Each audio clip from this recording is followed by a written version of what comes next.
ఈ భార్యాభర్తలకు పిల్లలు ఉంటారుగా, అక్కడికి వస్తున్నాయి ఇప్పుడు కన్న పిల్లలు. కొంతమందికి పిల్లలు ఉండరు, మాకు పిల్లలు కావాలి అని బాధపడుతూ ఉంటారు. కొంతమందికి పిల్లలు ఉంటారు, పిల్లల విలువ తెలీదు. ఇప్పుడు నేను మాట్లాడేది పిల్లలు ఉన్నా పిల్లల విలువ తెలియని తల్లిదండ్రుల గురించి. ఇందాక పెద్దల విలువ తెలియని భార్యాభర్తల గురించి, ఇప్పుడు పిల్లల విలువ తెలియని భార్యాభర్తల గురించి. అదేంటి పిల్లల విలువ ఏంటి అని మీరు అడగవచ్చు. చిన్న చిన్న పిల్లలు ఉంటారు, 10 ఏళ్లలోపు పిల్లలంటే పిల్లలే. కళ్ళ ముందు అబ్బాయి అమ్మాయి, లేదా 2 అబ్బాయిలు 2 అమ్మాయిలు, వీళ్ళిద్దరు కోర్టుకి వెళ్ళి ఉంటారు భార్యాభర్తలు. ఎందుకు అని అడిగితే, మేము కలిసి ఉండలేమండి, విడాకులు ఇచ్చేయండి అని. మేము కలిసి ఉండలేమండి, విడాకులు ఇచ్చేయండి అని. మీరిద్దరు విడాకులు తీసుకొని వెళ్ళిపోతే వీళ్ళు ఏం కావాలి? ఈ పిల్లలు ఏం కావాలి? కలిసి మీరు ఆలోచించి మీరు కన్నోళ్ళే ఇల్లు. కొంతమంది సింపుల్గా వెళ్ళిపోతారు విడాకులు తీసుకోవడానికి. పిల్లల పరిస్థితి ఏంటని నేను అడుగుతున్నా. నేను చూసుకుంటానండి అంటుంది అమ్మ, భార్య. అమ్మ ఒకటి ఉంటే సరిపోద్దా వీళ్ళకి? నాన్నొద్దు. అలాగైతే ఆ పిల్లలు నా దగ్గర పెట్టుకుంటానంటాడు నాన్న. అమ్మొద్దు. పిల్లలకు దేవుడు అమ్మను ఇచ్చాడు, నాన్నను ఇచ్చాడు. వీళ్ళిద్దరికేవో మిస్అండర్స్టాండింగ్స్, వీళ్ళిద్దరికేవో గొడవలు. చివరికి నిర్ణయం విడిపోదాం విడిపోదాం విడిపోదాం. మరి పిల్లలకు తల్లి ప్రేమ కావాలి, తండ్రి ప్రేమ కావాలి. తల్లి ప్రేమను తండ్రి చూపలేడు, తండ్రి ప్రేమను తల్లి చూపలేదు. ఎవరి ప్రేమ వాళ్ళదే.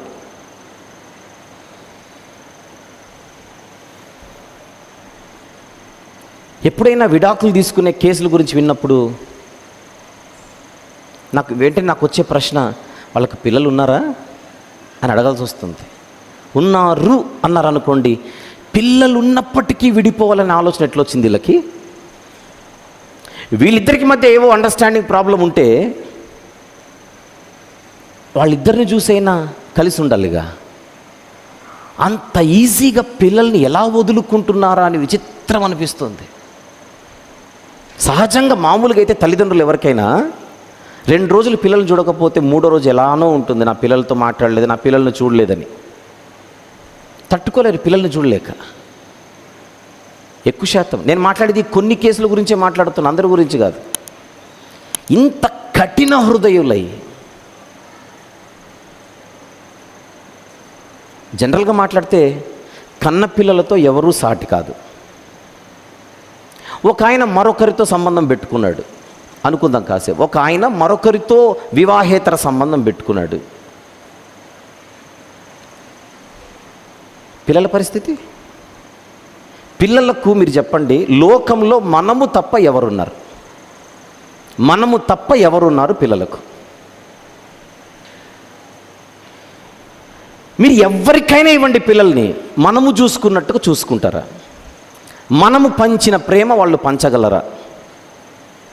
సంపూర్ణమైన ప్రేమ భూమి మీద పిల్లలకు దొరికేది తల్లిదండ్రుల దగ్గర నుంచే. ఈ ప్రేమను ఎవ్వరూ ఇవ్వలేరు, ఎంత ఇచ్చినా ఇవ్వలేరు.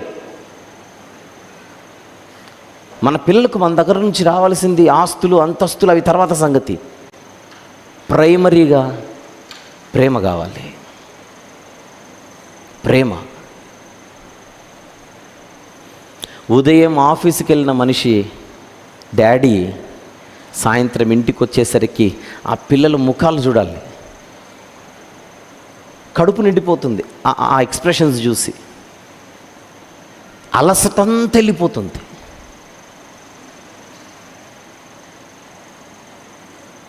నేను అదే అనేది.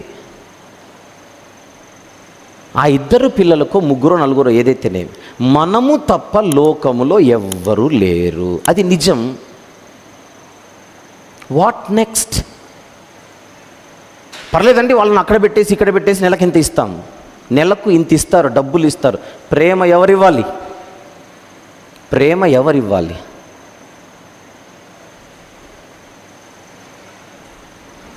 ఆలోచించండి. తల్లిదండ్రులు చనిపోతే అది వేరు. వీళ్ళు విడాకులు తీసుకొని వెళ్ళిపోతే నెక్స్ట్ ఏం జరుగుతుందో చెప్పనా? విడాకులు తీసుకున్న వాళ్ళు ఊరుకుంటారా? ఇంకొక పెళ్లి చేసుకుంటారు. ఇంకొక పెళ్లి చేసుకొని అక్కడ పిల్లల్ని కంటారు. అక్కడ కొత్త పిల్లలు, ఇక్కడ ఫస్ట్ పిల్లలు. వీళ్ళు నాన్న మళ్ళీ పెళ్లి చేసుకున్నాడట, నాన్నకు మళ్ళీ పిల్లలు పుట్టారట. ఇంతకు మమ్మల్ని పిల్లల్లాగా చూసుకుంటాడా కనబడితే? అది పెద్ద క్వశ్చన్ మార్క్. భాష సరిగా రాదు కనుక పిల్లలు చెప్పుకోలేరు వాళ్ళ బాధ. వాళ్ళు మనుషులే, వాళ్లకు కోరికలు ఉంటాయి పిల్లలకి. మా నాన్న, మా అమ్మ. ప్రపంచంలో అమ్మ నాన్ననే పిల్లలకు హీరోలు. వాళ్ళ ధైర్యం, సర్వం.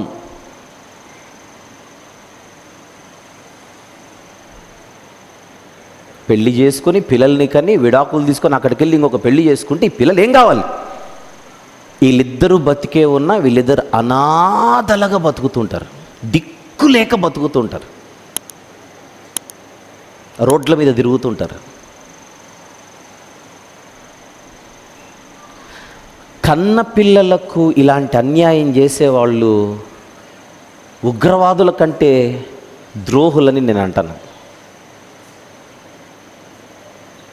ఉగ్రవాదుల కంటే ద్రోహులు. ఊహించుకోండి ఒకసారి. మనం వెనకలు ఉండడమే వాళ్ళకు ధైర్యం. ఆ పిల్లలకు మనం దూరం అవ్వడం ఏంటి? ఆ పిల్లలను దూరం చేసుకోవడం ఏంటి? ఏమంటున్నాడు దేవుడు మార్కు సువార్తలో 10వ అధ్యాయం, మార్కు సువార్త 10వ అధ్యాయం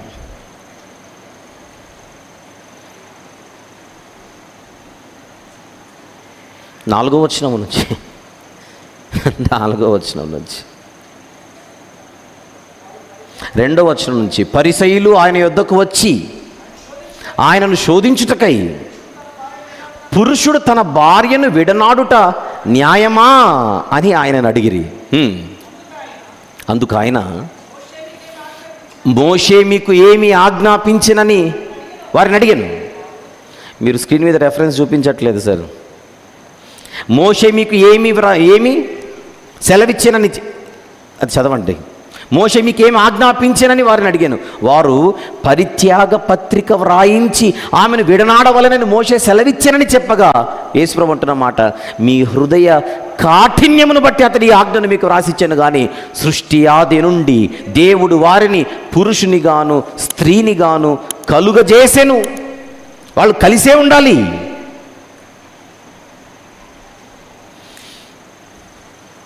ఈ హేతువు చేత పురుషుడు తన తల్లిదండ్రులు విడిచిపెట్టి తన భార్యను హత్తుకొనును.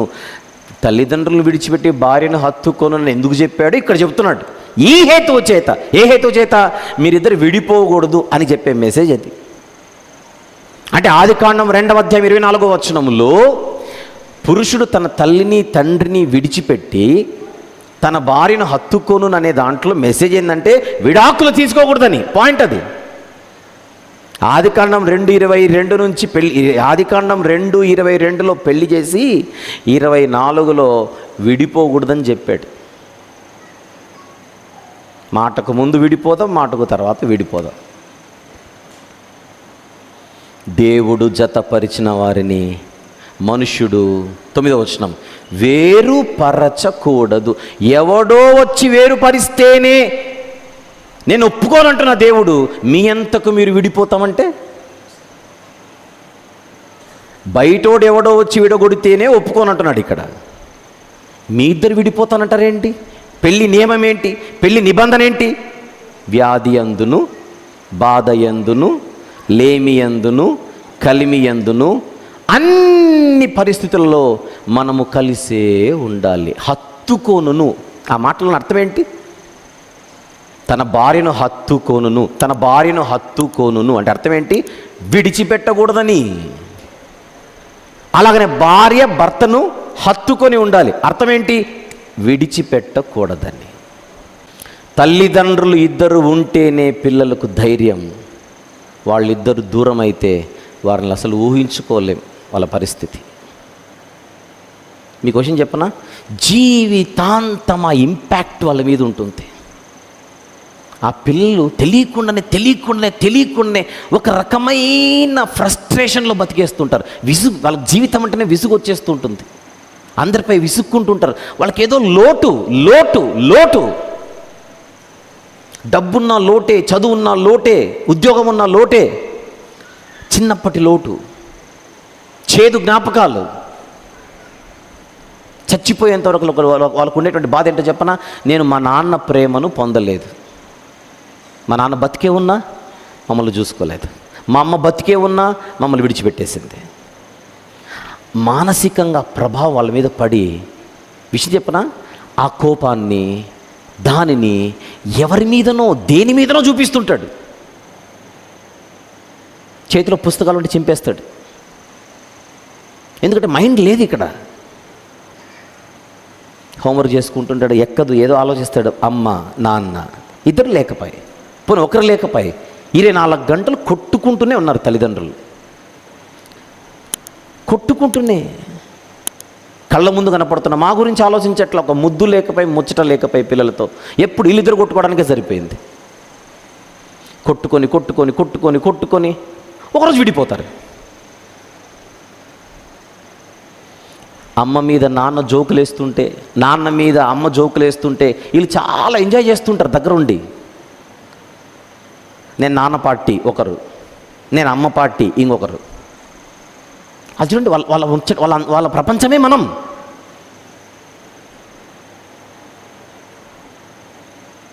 విడిపోయే దంపతులు గుర్తించాల్సిన పాయింట్, ఈ పిల్లలకి ఇవన్నీ మీరు దూరం చేస్తున్నారు. 24 గంటలు గొడవలు పడే భార్యాభర్తలందరూ గమనించవలసింది, మన పిల్లలు కోరుకుంటుంది మనం గొడవలు పడితే చూడాలని కాదు. ఏమనలేక, నాన్ననేమనలేక, అమ్మకేమి చెప్పలేక బిక్కుమంటూ భార్యాభర్తలు గొడవలు పడుతుంటే, భార్యాభర్తలు కొట్టుకుంటుంటే వీళ్ళు ఒక రూమ్లోకి వెళ్ళి బిక్కుమని కూర్చుంటుంటారు. వాళ్ళేమనలేక. చదువులు ఎక్కవు, ముద్ద దిగదు, రక్తం ఒంట్లో లేకపోతే ముఖం ఎట్లా కనపడుతుంది? అలా తయారైపోతుంటారు పిల్లలు, ఎదగరు. మానసికంగా మేము రోజుకి కృంగిపోతున్నామన్న విషయం కూడా తెలియదు వాళ్ళకి. పాపం మానసిక అంటే వాళ్ళకేం తెలుసు? ఏదో ప్రాబ్లం, ఏం ప్రాబ్లమో తెలియదు.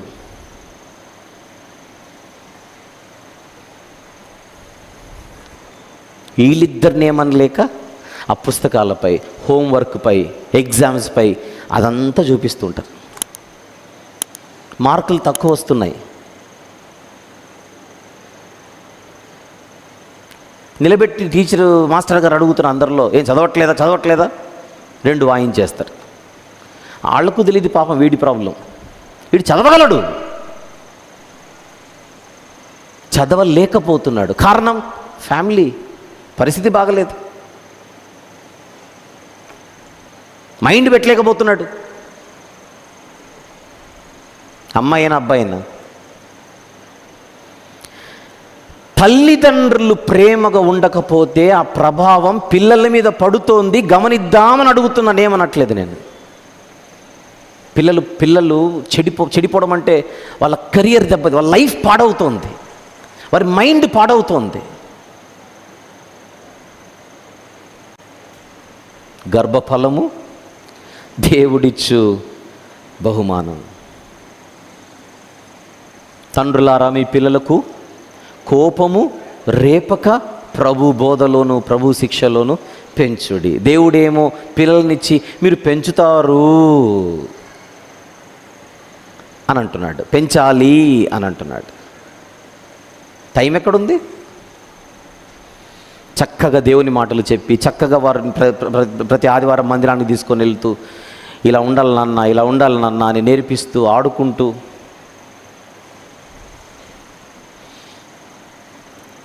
నేను మాట్లాడుచున్నది పిల్లలు ఉన్న దంపతుల గురించి.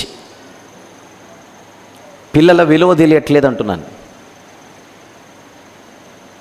పిల్లలు ఉన్న దంపతులు విలువ తెలియకపోతే పిల్లలు లేని దంపతులను అడగండి, వాళ్ళు చెప్తారు.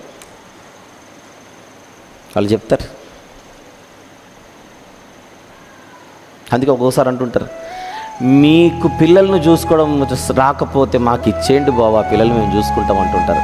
వాళ్ళు పాపం పిల్లల కోసం తప్పిస్తూ ఉంటారు.